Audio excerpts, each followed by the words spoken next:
नमस्कार दोस्तों, भी के कोचिंग सेंटर में आपका स्वागत है। दोस्तों आज हम इस वीडियो में पढ़ेंगे यूपी बोर्ड मैथ कक्षा 9 प्रश्नावली 7 बी डॉक्टर मनीष सर की बुक, जिसमें दोस्तों क्वेश्चन नंबर 7 और 8 को आज हल करेंगे। इस वीडियो को लास्ट देखिएगा। वीडियो चलो दोस्तों शेयर कीजिएगा, पहली बार चैनल को देखना चैनल को सब्सक्राइब कर लीजिएगा ताकि आने वाली वीडियो को नोटिफिकेशन आपको मिलती रहे। चलिए तो क्वेश्चन देखते हैं। इसमें दिया क्वेश्चन नंबर 7 कह रहा है कि त्रिभुज DEF में यदि DM और EN दो माध्यिकाएँ हैं तो सिद्ध कीजिए कि 2 × DM + EN is greater than DF + EF। यानी यहाँ पे दिया हुआ कह रहा है कि DEF एक त्रिभुज है जिसमें DM और EN दो माध्यिका दिया है। माध्यिका क्या होता है कि शीर्ष से सामने वाली भुजा को दो बराबर भागों में बांटने वाली जो लाइन है वही होती है। यानी इस तरह से हम कह सकते हैं कि जो EM है और EMF है दोनों क्या होगा बराबर। सेम इसी प्रकार EN क्या माध्यिका है त्रिभुज DEF की, इसलिए DN और ENF दोनों क्या होंगी बराबर होंगी। तो चूंकि ये माध्यिका है DM और EN और हमको प्रूव करना है कि DM और EN दोनों का योग का डबल DF + EF के योग से क्या है बड़ा होता है।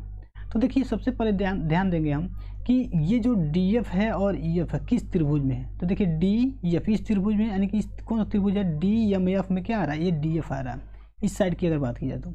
सेम इसी प्रकार EF देखेंगे तो EF किस में आ रहा है, EF यहाँ पे दिया हुआ है तो EF यानी इस ये त्रिभुज जो बन रहा है इसमें क्या है ये EF आ रहा है।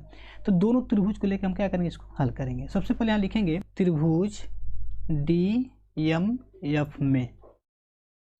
देखिए DMF में क्या है, DM और FM यानी MF का जो योग होगा तीसरी साइड से क्या होगा बड़ा होगा। तो इसको लिखेंगे DM + MF is greater than क्या होगा DF। तो इसका हम लोग रीजन लिख देंगे कि त्रिभुज के दो भुजाओं का योग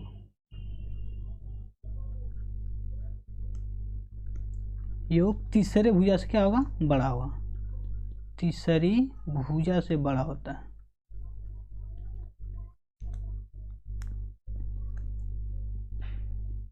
अब देखिए क्या करेंगे, MF को हम पक्षांतर कर देंगे तो यहाँ हो जाएगा DM is greater than DF - MF, DF - MF। इसको मान लेते हैं समीकरण नंबर 1। अब क्या करेंगे, EF को दिखाने के लिए त्रिभुज कौन सा लेंगे EFN। तो यहाँ लिखेंगे पुनः त्रिभुज EFN में सेम ऐसे ही रिलेशन इसमें निकालेंगे कि EN + NF लिखेंगे यहाँ पे EN + NF is greater than, यानी दोनों का योग क्या होगा तीसरे साइड यानी EF से बड़ा होगा, लिख लेंगे EF। इसका भी फिर रीजन दे देंगे त्रिभुज के दो भुजाओं का योग तीसरे भुजा से क्या होता है बड़ा होता है। ये ऊपर हम जो लिखे वही यहाँ पे लिख देंगे। अब देखिए अगर फिर इसमें NF को हम पक्षांतर कर देंगे तो यहाँ हो जाएगा EN is greater than EF - NF। क्या होगा EF - NF। इसको मान लेते हैं समीकरण नंबर 2। अब देखिए समीकरण 1 में यहाँ पे DM की वैल्यू आ गई और यहाँ पे समीकरण 2 में EN की वैल्यू आ गई। तो हम क्या करेंगे DM और EN को जोड़ देंगे तो हमारा क्या होगा रिलेशन हमारा मिलेगा। तो यहाँ लिखेंगे फिर समीकरण 1 + 2 करने पर, यानी 1 और 2 क्या करेंगे जोड़ देंगे। तो यहाँ लिखेंगे समीकरण 1 और 2 जोड़ने पर। तो देखिए जोड़ेंगे तो यहाँ DM और EN जुड़ जाएगा। तो यहाँ लिखेंगे फिर DM + EN। देखिए लेफ्ट हैंड साइड में क्या है DM है तो इसमें क्या EN है, तो दोनों को जोड़ दिया। यहाँ दोनों साइन देखिए क्या सेम है, यानी कि ग्रेटर देन का साइन है तो ये भी क्या होगा ग्रेटर होगा। यहाँ हो जाएगा DF - MF लिखेंगे DF - MF + EF - NF plus EF - NF। अब यहाँ पे देखिए DM + EN को उतार लेंगे इज ग्रेटर देन क्या होगा। अब DF और यहाँ पे देखिए एक चीज़ चेंज करेंगे कि जो हमारा EMF दिया हुआ कहाँ है EMF, ये हमारा क्या है EMF है ये यहाँ से यहाँ तक। तो EMF हम क्या लिख सकते हैं, इसको लिख सकते हैं EF/2। EMF करें क्यों, ये साइड इस साइड की क्या बराबर है तो ये जो वैल्यू हमारा होगा क्या होगा EF का हाफ होगा। तो इसको लिखेंगे DF को उतार लेंगे, यहाँ पर लिखेंगे DF - EMF को हम लिखेंगे EF/2 EF/2। सेम इसी प्रकार यहाँ निकाल लेंगे, यहाँ पे EF उतारेंगे और यहाँ लिखेंगे -NF। NF को लिख सकते हैं DF/2 यहाँ लिखेंगे df/2। यहाँ लिखेंगे फिर dm plus en is greater than. अब देखिए यहाँ पे df है और माइनस df/2, यानी यहाँ सॉल्व कर दे रहे हैं कि अगर यहाँ पे दिया जाए df माइनस df/2 तो क्या आ जाएगा 2df। यहाँ लिख सकते हैं इसको 2df माइनस df/2। तो 2df में से 1df हटाएंगे, माइनस करेंगे तो क्या आ जाएगा df बचेगा, यहाँ आ जाएगा df/2। तो ये हम सॉल्व करेंगे इसको और इसको, तो क्या आएगा df/2 आएगा। तो इसको लिख लेंगे दोनों को मिला करके df/2। सेम इसी प्रकार ef में से ef/2 माइनस करेंगे तो क्या आ जाएगा, ये भी प्लस में आ जाएगा ef/2। ठीक, अभी क्या करेंगे इन दोनों को हल करके इधर 2 को पक्षांतर कर देंगे तो हमारा रिलेशन जो हमको निकालना है वो हमारे सामने क्या आ जाएगा। चलिए इसको हल कर लेते हैं। यहाँ पर यहाँ लिखेंगे अब dm प्लस en, यहाँ जाएगा dm plus en is greater than. देखिए df/2 प्लस ef/2, जब दोनों का क्या है जो आधार सेम है यानी कि जो इसका हर है क्या बराबर है, तो क्या करेंगे अंश को जोड़ लेंगे। तो यहाँ पे लिखेंगे df प्लस ef और टोटल का भाई क्या आ जाएगा 2।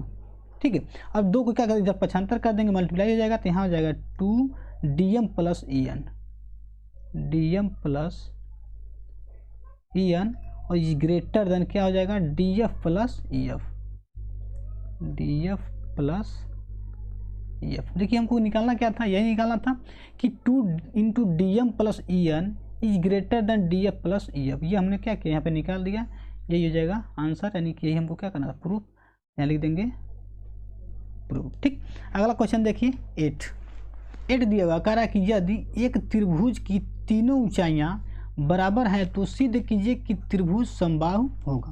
यानी कह रहा है कि एक त्रिभुज मान लीजिए दिया हुआ ABC जिसकी तीनों ऊंचाइयाँ मान लीजिए AP, BQ और CR बराबर हैं, तो हमको दिखाना क्या है जो ABC हमारा त्रिभुज क्या होगा समबाहु होगा। सबसे पहले देखिए यहाँ पे अगर इसको क्या करेंगे AP को मिलाएंगे, यानी कि AP मतलब क्या ये लंब है, लंब ही क्या होती है किसी भी त्रिभुज की ऊंचाई होती है, किसी भी त्रिभुज की ऊंचाई क्या होती है उसकी लंब होती है। ठीक है, तो ये भी हमारा लंब है, तो यहाँ देखिए क्या होगा ये 90 डिग्री का एंगल बनेगा, तो इधर भी 90 बनेगा और ये इधर 90 बनेगा तो इधर भी 90 और इधर 90 बनेगा तो इधर 90। क्यों 90 हो रहा है, क्योंकि कह रहा है कि ये क्या AP क्या ऊंचाई है। यहाँ पे हम लिख सकते हैं कि दिया है क्या दिया हुआ है कि AP बराबर BQ बराबर CR, AP बराबर BQ बराबर CR। कैसे दिया हुआ कह रहा है कि यहाँ पे जो तीनों ऊंचाई बराबर थी, यही AP, BQ और CR ही क्या है त्रिभुज की ऊंचाई। अब यहाँ पे 2 त्रिभुज लेकर चलेंगे, त्रिभुज APB तथा CRB। यहाँ लिखेंगे त्रिभुज APB तथा त्रिभुज CRB में, तो देखिए क्या होगा एंगल जो दिया हुआ है यहाँ पे एंगल APB बराबर किसके होगा एंगल CRB के, एंगल CRB इक्वल टू क्या है 90 डिग्री। इसका रीजन लिख देंगे दिया है, दिया कैसे है जब ये क्या है इस पर ऊंचाई है तो ऊंचाई हमेशा क्या होगा 90 डिग्री बना के ही हम निकालेंगे। दूसरा क्या दिया हुआ है यहाँ पे एंगल ABP, यहाँ लिखेंगे angle ABP equal to angle CBR, angle CBR ये क्या है कॉमन है, इसको लिखेंगे उभयनिष्ठ, यानी कि दोनों त्रिभुज में जो ये एंगल है क्या है कॉमन है, यानी कि त्रिभुज APB में भी एक त्रिभुज है ये एंगल है और CRB में भी ये क्या है ये एंगल दिया हुआ है, इसलिए दोनों क्या होगा दोनों में क्या कॉमन हो गया। तो देखिए तीसरा कंडीशन क्या मिलेगा AP की जो वैल्यू है वो किसके बराबर है CR के इक्वल है, यहाँ पे दिया हुआ AP इक्वल टू CR क्योंकि यही हमारी क्या है ऊंचाई है, तो यहाँ लिखेंगे तथा AP इक्वल टू CR, इसको भी लिख सकते हैं कि दिया है। अब यहाँ देखिए एक साइड मिल गया और 2 एंगल मिल गया, यहाँ एक एंगल यहाँ मिला, दूसरा एंगल यहाँ मिला, तीसरा एक क्या मिला साइड मिला। तो इस तीनों कंडीशन से हम क्या कर सकते हैं दोनों त्रिभुज को कॉन्ग्रुएंट हम दिखा सकते हैं, लिखेंगे इसलिए त्रिभुज APB कॉन्ग्रुएंट यानी सरांशम किसके होगा त्रिभुज CRB के, त्रिभुज CRB बी। अब रीजन क्या होगा, देखिए क्या है, यहाँ पे एंगल है, यहाँ भी एंगल है, और एक क्या है, साइड है, तो कहेंगे एंगल एंगल साइड। यहाँ हो जाएगा एंगल एंगल साइड से ये दोनों त्रिभुज क्या होंगे, एक दूसरे के कंग्रुएंट होंगे। अब देखिए जब दोनों त्रिभुज कंग्रुएंट होंगे तो इसके कोरस्पॉन्डिंग जो पार्ट होगा वो भी क्या होगा, इक्वल होगा। तो देखिए जो ए बी होगा किसके बराबर हो जाएगा, सी बी, यानी कि बी सी के बराबर हो जाएगा। देखिए ए बी तो सी बी, यानी कि ए बी किसके बराबर होगा, सी बी के। तो लिखेंगे इसलिए A B equal to C B.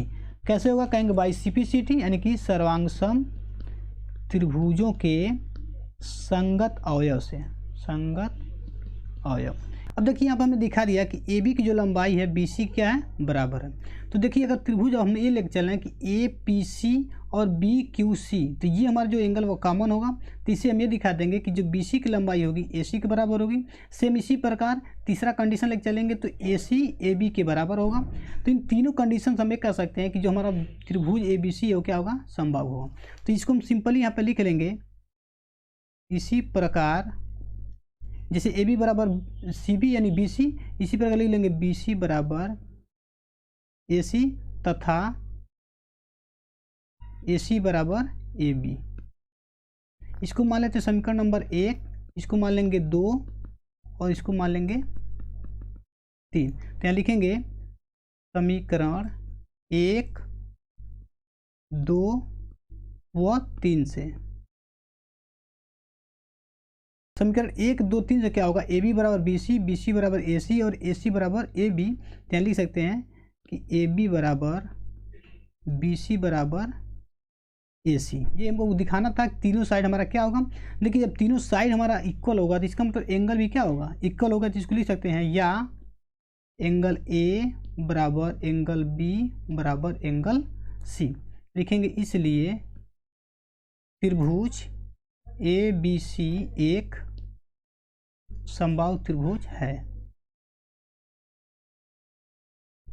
त्रिभुज है। ये हमको प्रूव करना था, ये हमने दिखा दिया कि जो हमारा त्रिभुज ए बी सी है क्या समबाहु है, लिख देंगे प्रूव्ड। तो दोस्तों ये वीडियो आपका कैसा लगा कमेंट कर जरूर बताइएगा। वीडियो चला दोस्तों शेयर कीजिएगा। मिलते हैं अगले वीडियो में, तब तक के लिए जय हिंद, वंदे मातरम।